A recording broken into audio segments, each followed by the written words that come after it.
उत्तर प्रदेश में इस वक्त सियासत बहुत तेज़ हो गई है और पूरी की पूरी सियासत में चर्चा हो रही है पर्चा लीक, पेपर लीक को लेकर। हाल ही में समाजवादी पार्टी के राष्ट्रीय अध्यक्ष अखिलेश यादव प्रेस कॉन्फ्रेंस कर रहे हैं और इस बात को उठा रहे हैं कि क्यों उत्तर प्रदेश में पर्चा लीक जैसे खबरें सामने आ रही हैं। मंत्री जी, हाल ही में अभी देखा गया कि AKTU का एक पर्चा जो है वो मोबाइल पर आ गया, पर्चा लीक जैसी स्थिति उत्पन्न हो गई। क्या कुछ कहना चाहेंगे? बात करने के लिए मेरे साथ मौजूद हैं उत्तर प्रदेश के कैबिनेट मंत्री योगेंद्र उपाध्याय जी। देखिए, पेपर लीक की घटनाएं बरसों से चली आ रही हैं और पिछले शासन में जो पिछली दलों के शासन थे, उनकी सरकारें थीं, उस समय पेपर भी लीक होते थे, श्रृंखलाबद्ध लीक होते थे और विरोधियों पर यानी जो इसके आरोपी थे उन पर कार्रवाई नहीं होती थी। जब से माननीय योगी जी की सरकार आई है, चाहे किसी भी विभाग का हो, हालांकि AKTU मेरा नहीं है, लेकिन फिर भी किसी विभाग का हो, इसमें काफ़ी गिरावट आई है, नगण्य भरे हुए हैं। और साथ में जो उनकी हमारे योगी जी की जीरो टॉलरेंस है अपराधियों के प्रति, तो ऐसे अपराधी बख्शे नहीं जाते हैं। आप देखिए कि अभी थोड़े दिनों पहले जो नीट की परीक्षा में पेपर लीक हुआ, कितनी जल्दी कितनी तुरंत कार्रवाई हुई और सब बिहाइंड द बार हैं। ऐसे ये जो पेपर लीक हुआ है यह भी दुर्भाग्यपूर्ण है और सिस्टम में जहाँ भी कमजोरी होती है उसको दुरुस्त किया जाता है और उन लोगों को, आरोपियों को या अपराधियों को दंडित किया जाता है, इसलिए बख्शे नहीं जाएंगे। मंत्री जी, हाल ही में उत्तर प्रदेश सरकार का कैबिनेट का एक फैसला आता है जिसमें ये कहा जाता है स्पष्ट तौर पर कि जो प्रधान हैं वो ही अब शासक के तौर पर नियुक्त किए जाएंगे। प्रधानों का कार्यकाल बढ़ा दिया गया है।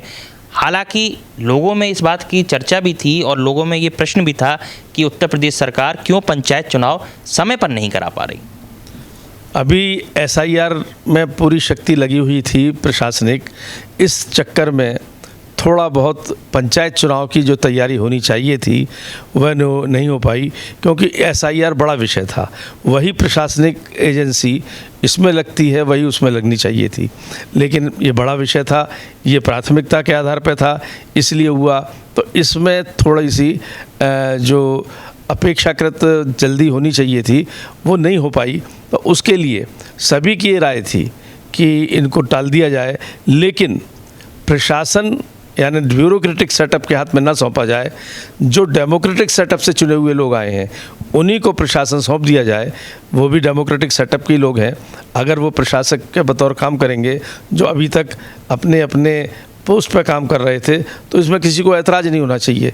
कम से कम डेमोक्रेटिक सेटअप से जुड़े हुए लोगों को, यानी राजनीतिक दलों को तो बिल्कुल नहीं होना चाहिए, क्योंकि कहीं ना कहीं उनके भी चुने हुए प्रतिनिधि होंगे, कहीं हमारे होंगे, कहीं तीसरी पार्टी के होंगे। तो अल्टीमेटली व्यवस्था तो लोकतांत्रिक पद्धति के पास ही है। मंत्री जी, एक आखिरी सवाल, चूँकि समाजवादी पार्टी लगातार इस बात का विरोध कर रही है कि ना तो सरकार समय पर चुनाव संपन्न करा पा रही है, ना ही सरकार प्रश्नों को लोगों तक पहुंचा पा रही है, या कहें कि जो पेपर हैं वो लोगों तक सही तरीके से पहुंच पा रहे हैं। SSC GD की परीक्षा थी, उसमें भी धांधली की खबर आ गई, परीक्षा लेखपाल की हो रही थी, उसमें भी धांधली की खबर आ गई, आज AKTU की खबर आ गई। समाजवादी पार्टी लगातार ये कह रही है कि सरकार हर एक मोर्चे पर विफल नजर आ रही है। पहले वो अपने गिरेबान में झांक लें कि उनके यहाँ किस तरह संगठित रूप से सब अपराध होते थे और अपराधी बचता था। आज इसमें नगण्य हो गया है। अब टिप्स पे गिन सकते हैं। पहले तो ये तो सब पेपर लीक हो रहे हैं, सब जगह ये धांधली चल रही है। अब टिप्स पे गिनने लायक हो गया, आपने 2-3 चीज़ों को बताया, तो इसलिए काफ़ी कमी आई है। आखिर जो इतने दिनों से उन्होंने कुएं में भांग डाल रखी थी उसका शुद्धिकरण चल रहा है और अब वो आरोप लगाने के लिए आरोप लगाते रहें, लेकिन अपने गिरेबान में झांके। बहुत बहुत शुक्रिया मंत्री जी, सी न्यूज़ भारत से बात करने। नमस्कार।